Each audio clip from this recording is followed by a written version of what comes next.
ಕಡಿಬೇಕು ಜೋರಾಗಿ. ನೋಡಿ ನೀವಿಬ್ರು ಬಾಯಿ ಬಟ್ಟೆ ಕಟ್ಕೊಂಡಿದ್ರೆ ಗಂಟು ಸಲ್ ಕಡಿಯಲ್ಲ, ಬಟ್ಟೆ ಕಟ್ಕೊಂಡು ಸುಮ್ಮನೆ ಪೂಜೆ ಚೆನ್ನಾಗಾಗುತ್ತೆ. ಅದು ಬಂದು ಕಲ್ತ್ಕೊಳ್ಳಿ ಸರ ಸರ ರಾಮಾಯಣ ಆಗೋಯ್ತು. ಸ್ವಲ್ಪ ಬಾಯಿಗೆ ಬಟ್ಟೆ ಕಟ್ಕೊಂಡು ಪೂಜೆ ಮಾಡಿದ್ರು ನೆಮ್ಮದಿಯಾಗಾದ್ರು ಪೂಜೆ ಆದ್ರೂ ಮಾಡಿ ಯಾವಾಗಲೂ ದಿದೆ ಆಗುತ್ತಲ್ಲ. ಇಲ್ಲ ಸರ್, ಕಾಫಿ ಕುಡ್ಕೊಂಡು ನಾನು ಕಾಫಿ ಕುಡ್ಕೊಂಡ್ ಬಂದ್ರೆ ಎಲ್ಲ ನೆಮ್ಮದಿಯಾಗಿ ಪೂಜೆ ಆಗುತ್ತೆ. ಇಲ್ಲಿ ಬಂದ ಮೇಲೆ ಅವರು ಇವರು ಅಲ್ಲಿರ್ತಾರೆ, ಇವರು ಇನ್ಮೇಲೆ ಬರ್ತಾರೆ. ಯಾಕೆ ನೀನು ಒಳಗಡೆ ಹೋಗು, ನಾನು ಕಪ್ ಕಾಫಿ ಕುಡ್ಕೊಂಡು ಬರ್ತೀನಿ. ಹೊರಗಡೆ ಹೋಗಿ ಕಾಫಿ ಕುಡ್ಕೊಂಡೇನೆ ನೆಮ್ಮದಿಯಾಗಿ ಪೂಜೆ ಮಾಡೋಕ್ಕಾಗೋದು. ತಾತ ತಾತ, ನಾನು ನಿಮ್ ಜೊತೆ ಬರ್ತೀನಿ. ಹಾಲು ತರ್ಬೇಕಂತೆ, ಹಾಗೆ ಹಾಲು ತಗೊಂಡ್ ಬರ್ತೀನಿ. ಪಾಪ ಈಗ ಪೂಜೆ ಮಾಡ್ಬೋದು. ಮಾಲಿನಿ ಮನೆ ಮುಂದೆ ರಂಗೋಲಿ ಹಾಕ್ತೇನೆ.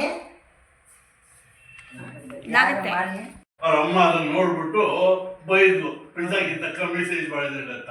ಅದಕ್ಕೆ ಅವಳು ಹೋಗಿ ಅದನ್ನ ಅಳಿಸೇ ಬಿಟ್ರು. ಅವಳ ಬುದ್ಧಿ ಅವಳಿಗೂ ಇದನ್ ಬುದ್ಧಿ ನಿಮ್ದು. ಹೌದು, ಯಾವಾಗ ಏನ್ ಮಾತಾಡ್ಬೇಕು ಅಂತ ಗೊತ್ತಿಲ್ಲ. ಹೋಗಿ ಒಳಗಡೆ ಗ್ಯಾಸ್ ಸ್ಟವ್ ಏನ್ ಇಟ್ಟಿದ್ದೀರಾ ನೋಡಿ ಹೋಗಿ. ಇಲ್ಲಗಿಂತನೂ ಅಡಿಗೆ ಮೇಲೆ ಹೋಗ್ಬಿಟ್ಟು ಅಡಿಗೆ ಮಾಡೋದು ಎಷ್ಟೋ ನೆಮ್ಮದಿ. ಆಯ್ತು ಹೋಗಿ. ಏ ಮಾಲಿನಿ, ಆ ರಂಗೋಲಿ ಪಂಚಾಯತಿನೇ ಹಾಕಿದೆ, ಇನ್ನೊಂಚೂರು ದೊಡ್ಡದಾಗ ಹಾಕಿದ್ರೆ ಏನಾಗ್ತಾ ಇತ್ತು? ಅಮ್ಮ, ಇವಾಗ ಏನಾಯ್ತು ಅಂತ, ಇವಾಗ ದೊಡ್ಡ ಪಿಜ್ಜಾ ಆರ್ಡರ್ ಮಾಡಿದ್ದೀನಿ. ಅದು ಬಂದ್ರೆ ಅದು ಸೈಜ್ಗೆ ದೊಡ್ಡದಾಗಿ ರಂಗೋಲಿ ಹಾಕ್ತೀನಿ. ಹೌದೌದು, ಹಬ್ಬ ಹರಿದಿದೆ ಅಂತ ಗೊತ್ತಿಲ್ಲ. ಈ ಕಡೆಗೊಂದು ಇಡು, ಆ ಬಚ್ಚು ಆ ಮೂಲೆಯಲ್ಲಿ ಇಟ್ಟಿದ್ದೀನಿ ತಗೋ, ಅಷ್ಟಾದ್ರೂ ಮಾಡು ಅಂತ ಅವಳನ್ನ. ಬರುವಾಗಲೇ ಇದೆಲ್ಲ ಈ ಬಿಡೋದು ಬೇಕಾಗಿಲ್ಲ. ನಿಮ್ಗೆ ಕಾಫಿ ಕುಡಿದಿದ್ದು ಆಯ್ತಲ್ಲ, ಇವಾಗ ನೈಟ್ಗೆ ನೀವು ಸೀಟ್ಗೆ ಹೋಗ್ತೀರಾ. ಚೆನ್ನಾಗಿದೆ ಕಾಫಿ. ಪಂಚಾಯತಿ ಇದು ಪಂಚಾಯತಿ ಅಮ್ಮ, ಹಾಲು ತಂದಿದ್ದೀನಿ ಫ್ರಿಜ್ಜಲ್ಲಿ ಇಲ್ಲ. ಯಾರಿಗೆ? ಸೂರ್ಯಂಗ ಬೇಡ ಅಂದಿದ್ದು ನಾನ್ ತಿನ್ಬೇಕಾ?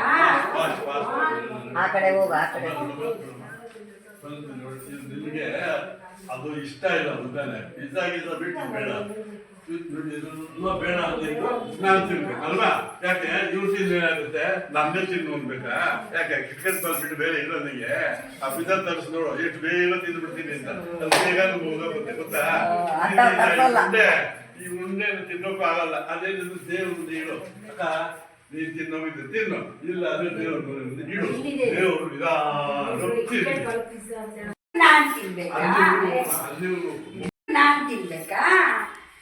ಅದು ಆ ಕ್ರಿಕೆಟ್ ಬಾಲ್ನ ಪಿಜ್ಜಾ ಗಿಜ್ಜಾ ತರಿಸು, ಬೇಗ ಒಳಗಡೆ ಗೊತ್ತಾಗ್ಬಿಡುತ್ತೆ.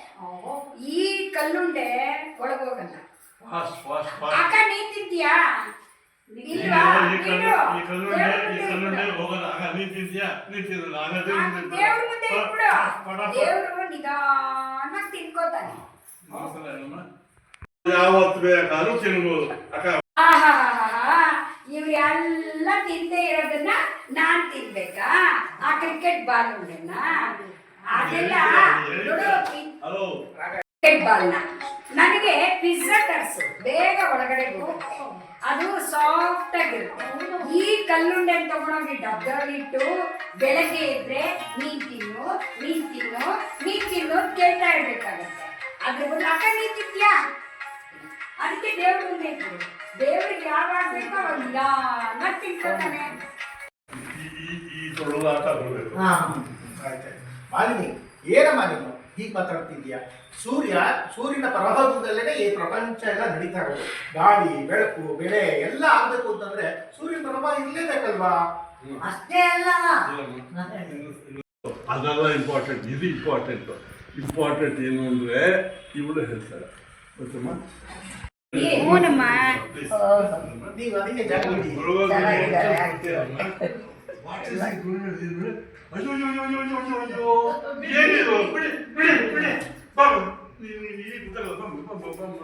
ಅಂತ ಹೇಳ್ತಾರೆ.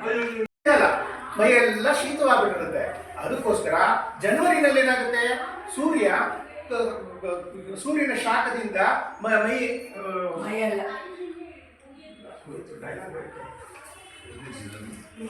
ಏನಾಗುತ್ತೆ ಇಲ್ಲಿ ಇವತ್ತು ನೀವು ಬಂದ್ಬಿಟ್ಟಿದ್ದೀರ ಊರಿಂದ, ಪರವಾಗಿಲ್ವೇ ಆಗತ್ತೆ ನೋಡಿ. ಇವತ್ತು ನಮ್ಮ ಪ್ರಸಾದ ನಾನು ಇಲ್ಲೇ ಕೊಟ್ಬಿಡ್ತೀನಿ, ತಿಳ್ಕೊಬೇಡಿ. ಜಾನ್ಕೊಂಬರೆ ದಯವಿಟ್ಟು ಸಂಜೆ ನೀವು ನಮ್ಮ ಮನೆಗೆ ಬಂದೇಬೇಕು. ಪಾರ್ವತಿಯಲ್ಲಿ ನೀವೋ ಬನ್ನಿ, ಇದೇ ನೀವು ಇವತ್ತು ಬಂದಿದ್ದೀರಾ, ನೀವು ಮಾತಾಡ್ಬೇಕು, ಆಮೇಲೆ ಮಹಿಳೆ ಅಲ್ಲ ಅವ್ರು ಪಾರ್ವತಿಯಲ್ಲಿ ಅಂತ ಕೇಳಲಿಲ್ಲ, ಈಗ ಬರ್ಬೇಕು ನೀವು. ಈ